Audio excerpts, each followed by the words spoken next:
Welcome to Veterans in Transition. I am so very proud to be part of this community as a 26-year retired veteran of the United States Air Force.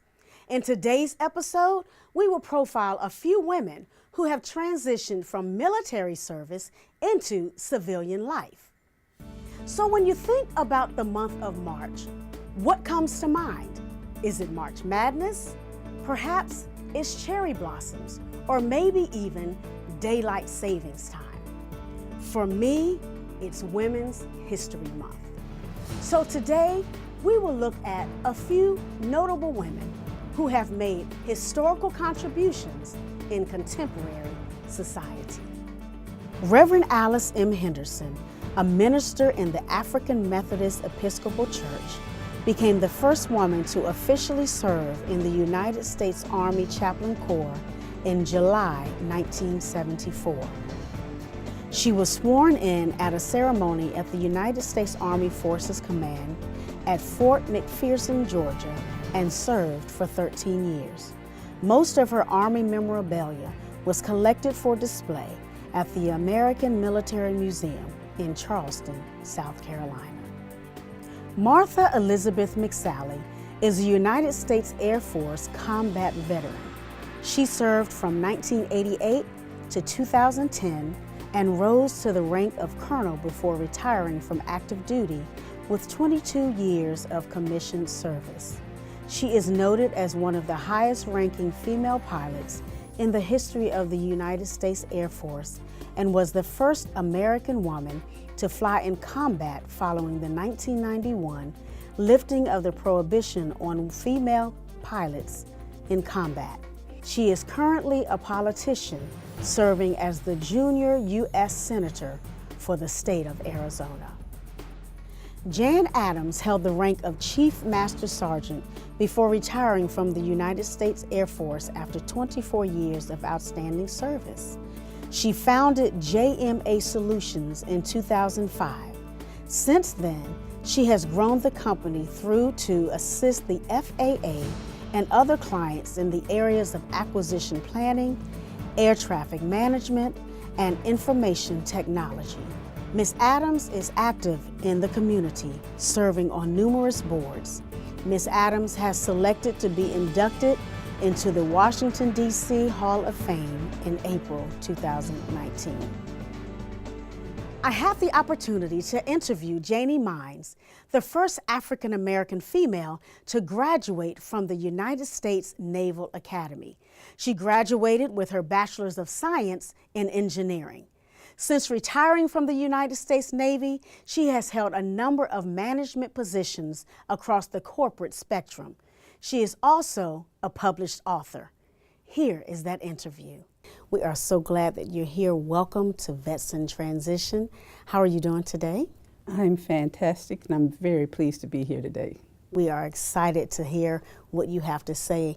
Tell us a little bit about your history, about your background, where you grew up. I don't know if many people have heard of it, but there's a place called Aiken, South Carolina, down near the Georgia-South Carolina border, near Augusta, Georgia, and that's where I'm from originally. The daughter of a Southern Missionary Baptist preacher and a teacher. So I was both a PK and a TK. I had wonderful parents, wonderful opportunities growing up because Aiken was a home of the Savannah River site, which is one of the first nuclear weapons facilities in the country. So we had scientists and engineers from all over the world, which contributed to a strong STEM program in our schools. I had lots of opportunities coming out of high school to go to Ivy League schools. That was the first year that the service academies were admitting women. They approached me. I decided to go that route and go into the Naval Academy. At the Naval Academy, had many different experiences. I'm sure we'll talk about that later. Graduated, went into the Navy as a supply corps officer, and those are the business people for the Navy. Left there, had several corporate positions, including Procter & Gamble, Frito-Lay, Hershey, Bank of America, and then started my own business in executive management consulting. And since then, I've become an author. What prompted you to go into the military? Was it that they offered it? Were there military members in your family? Uncles, fathers, anyone who kind of inspired you to go that route? I had quite a few members of my family, as you say, uncles, cousins, primarily Army and Marine Corps. Initially going to the Naval Academy, I intended to graduate and go into the Marine Corps because that's an option available coming out of there. I felt it was something that God had for me to do. All my life I'd been the first and only. And when the Naval Academy approached me, their blue and gold officer approached me and said that this was an opportunity that I ought to look at, I felt God kind of pulling me and said, this is what I prepared you to do. So that was a primary factor. And I understand that your sister went into the Naval Academy after you. Yes, did she have as a rewarding experience as you? I understand that she came in a year after you. Were you still there, or was this after you graduated? No, I was still there when she came in. I tried to warn her, but she came, and her experience was a little different than mine. I was part of the first class of women to be admitted to the academy. I was very purposeful in staying away from her because we were kind of magnets for challenging behavior. And so she did not face the types of things that we faced as a first class coming in, but it wasn't easy for any of the early classes of women. Let's talk a little bit about what your experience was. First, being a part of the first class of women. Secondly, being the first African American woman. What did that look like? How did that whole situation shape who you are while you were there and then when you came out? You know, as I mentioned earlier, I felt that God shaped me to be able to go in and deal with those things. There were certain things that happened as a part of my growing up that were instrumental in my being able to survive the things, the challenges I faced at the Naval Academy. For example, I was the first girl to join an all-male karate dojo, and the ability to skillfully fight men was very important to my ability to graduate from the academy. Sometimes I dealt with physical attacks, verbal attacks. Those were not new to me because, like I said before, first and only, he gave me the tools that I needed to be able to deal with them. I had grades lowered. I'd already experienced that in high school too, because as you remember that time in our history, it was desegregation, busing. There were those who were not comfortable with my academic abilities in high school, so they lowered my grade. I still managed to graduate a salutatorian, but they lowered my grades. So when I dealt with that at the academy, that wasn't new. Fortunately, I was able to take college courses while I was in high school. So the fact that people would hinder my ability to study at the academy so that I would have poor grades there and potentially be released due to those grades didn't impact me because I'd had those courses before. So no coincidences, you know, those types of challenges were out there, but through God's preparation for me coming into the academy, I was able to survive them. So would you say your preparation was because you had uncles and brothers or people who showed you how to be fortified or who taught you how to be a survivor, or were those skills that you attained just walking through life as being a first of many things? Probably a little of all of that, but probably my father was the most instrumental person. As I mentioned, he was a missionary Baptist preacher, and he was constantly in a teaching mode, telling me about people and their behaviors, and to try to understand the objective, what's motivating that behavior, still love them, help them to work through whatever their dysfunction is. That was very instrumental for me, not only in surviving it, but the tone of my journey. I never felt hatred or animosity for the people who called me double insults or told me that all I could do is get good white men killed. Because from their perspective, understanding their objective, understanding their motivation, they believed that. So it was far more than race and gender that caused the negative behaviors that I dealt with. It was people who fundamentally had a question as to whether black men could lead a predominantly white Navy. And for me coming through a school that was primarily viewed as a combat school, all they saw was my graduating and going out and putting people at risk because they wouldn't follow me. So they could not allow me to graduate. So understanding that sometimes, you know, my father told me sometimes you can have to show them better than you can tell them. Absolutely. So I had to go through those motions, show them that God had given me what it was required to be a successful naval officer, to accomplish the mission of the Navy, to successfully transition through the Naval Academy. And I was able to do that and make it through. So it sounds as if their fear pushed you. Their fear became more of a propeller towards your success because you didn't fear them, but they feared the totality of who you are and what you brought to the table. And because you did it with such resilience and such fortitude, it was intimidating to them. Would you agree? Well, you know, it's interesting. I've never been asked that before, but I think it was probably some mutual fear because you can't be, I'm a little girl from Aiken, South Carolina, coming up to this school where you walk through the door and the first thing to do is throw you against the wall and tell you never spend a night there. So to say that I never felt any fear, it wasn't lingering fear. I talk about my invisible friends that were always with me, Jesus, God, and the Holy Spirit. Amen. So it was, I always had that backup. But to say that when you're surrounded in an environment, there were 80 women, 4,400 men in a co-ed dormitory, the largest dormitory in the world. We were not in a group together. We were spread out among them and they did not want us there. So it was, I slept with a bayonet under my pillow.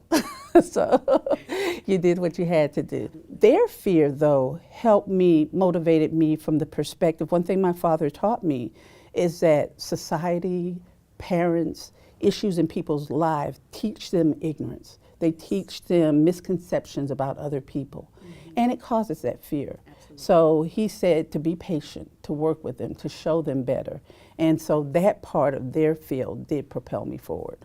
So let's talk about the skills that you learned in the Naval Academy and how they have more so shaped who you are once you came out. What were those skill sets that have brought you to entrepreneurship and brought you to leadership and brought you to being a writer and a forerunner, if you will? You know, they're the basic skills that you expect from any Naval Academy graduate. The Naval Academy is primarily a STEM school. So science, technology, engineering, and math, no matter what your major is, because they need naval officers that have those basic skills. I purposely chose to take some classes that were not focused with a focus on engineering, political science, because developing both sides of the brain was very important to me. And I enjoyed writing. So, you know, so the basic academic skills, the ability to overcome compelling fear, the ability to realize that, you know, as long as I'm living my life the way I'm supposed to live it, as long as I feel that I'm in God's will, I can step out there and He got this. Absolutely. So I don't need to walk in fear. I don't need to be concerned with all the noise around me. I just need to stay focused on the goal and get it done. Absolutely. How to communicate with people who are coming from a position of ignorance. And I don't mean ignorance in a negative way. I mean basically the way that Webster defines it, just a lack of understanding or misconceptions about things. So how do I communicate with them? How do I help to offer them a different perspective and do it in a way that is productive, no matter how they communicate with me? I'm working on a second edition of the book, and one of the reflections talks about the relationship began with the N word. So I have relationships with people where the first thing they said to me was that. And I had good, ongoing, productive relationships because I did not respond in kind, but dealt with it more from, why are you calling me that? You know, what's your purpose? What does it accomplish? And it sounds like it might be something difficult or what. Only your pride. You get your pride out of the way, realize what the end goal is, stay focused on the goal, and you can do it. So I keep hearing you say you've written or you're a writer. So tell us about your book. I wrote a book that in the very first few pages, one of the things I say is, I really didn't want to write this book.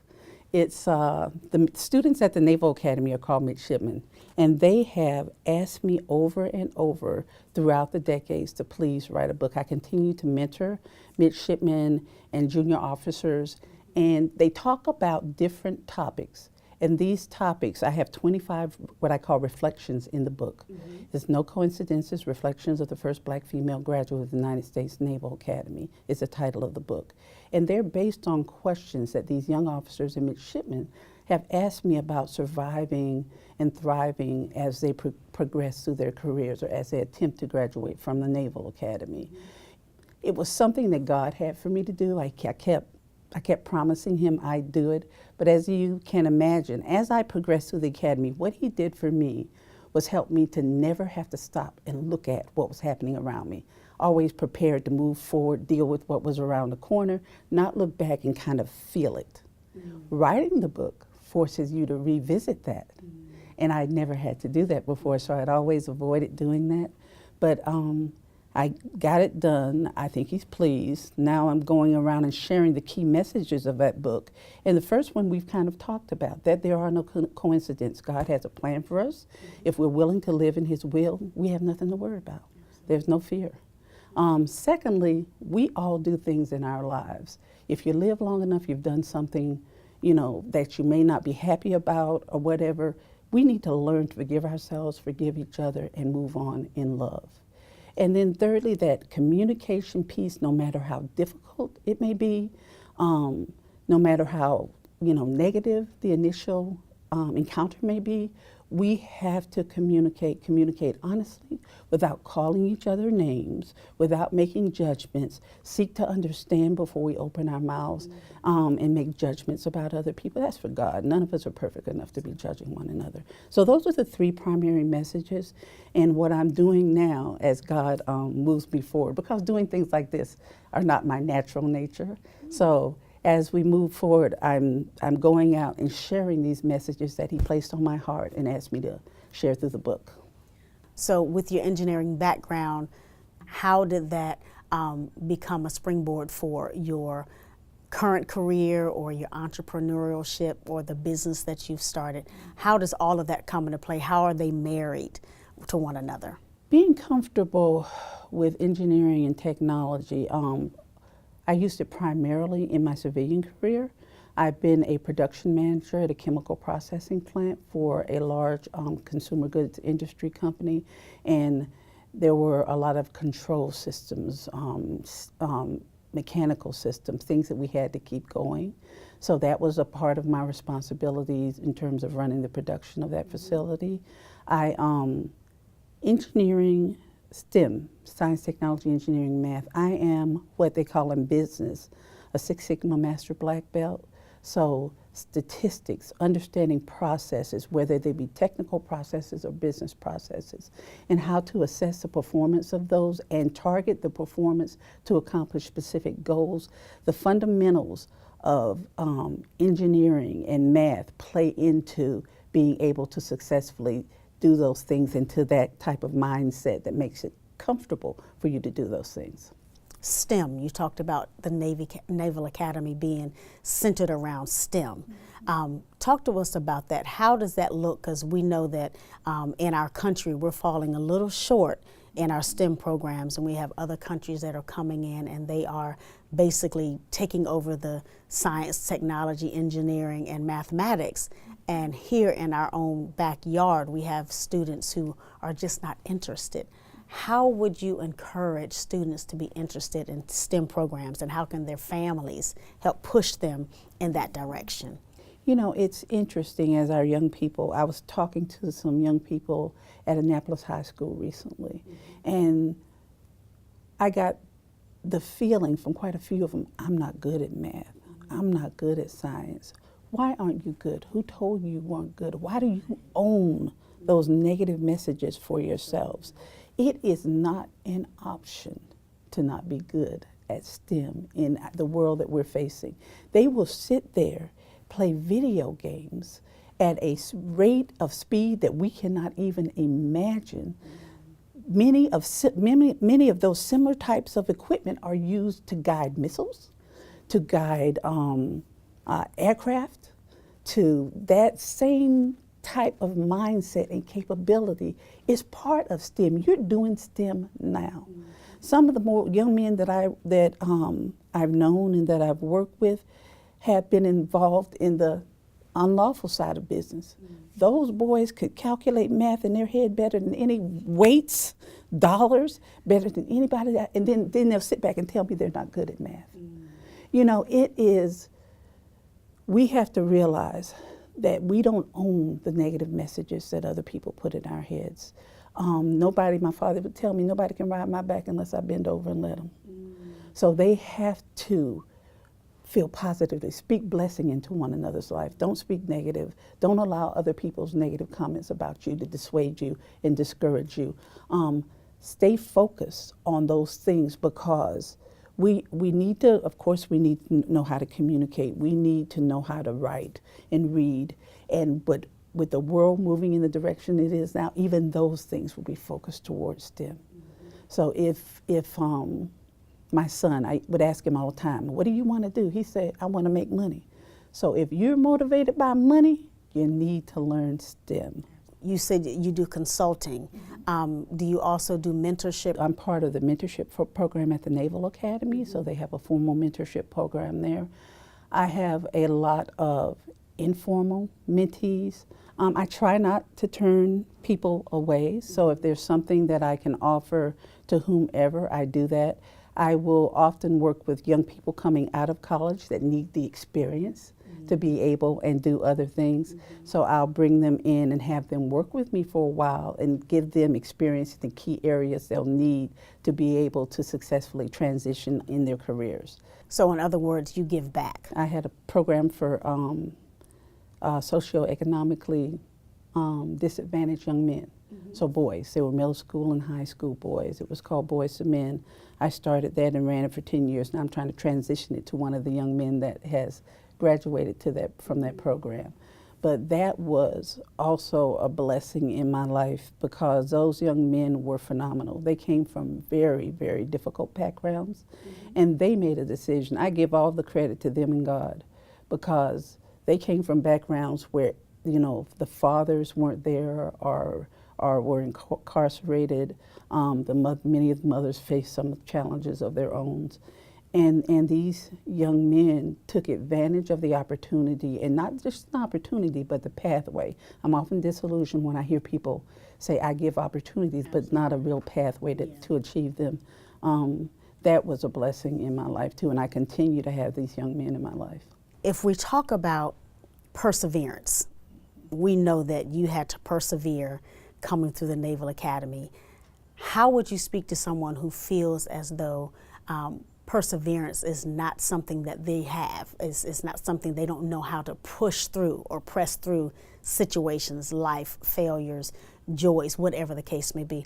How would you lead someone to a place of perseverance? For me, it's a little more direct, because I have my invisible friends.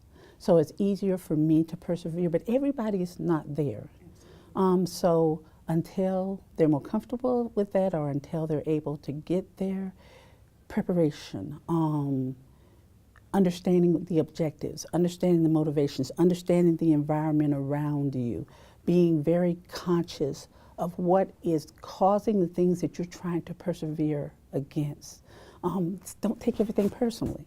Really understand the fundamentals. Had I gone into the academy and been focused on the fact that people were calling me N-words, B-words, all those things, instead of what was driving their motivations, I would have gone after the wrong things in order to help me to show them better than I could tell them, so I could persevere. So quite often in perseverance, we aren't, I call it, we're taking the wrong test.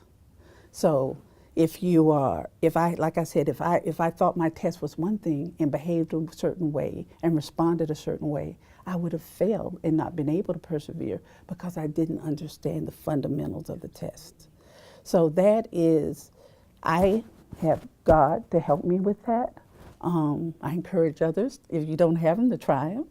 But beyond that, that whole concept of understanding the test, what is it I am trying to persevere against?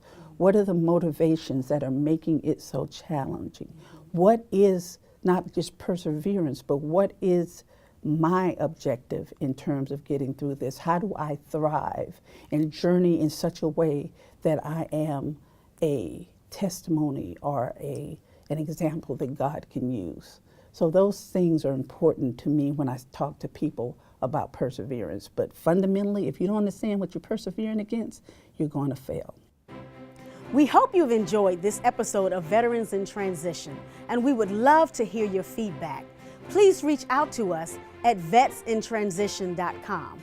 Like us on Facebook and follow us on Twitter. We would also love to thank each and every one of our veterans who are currently serving, those who have served, and those who are giving back to their communities. Until next time.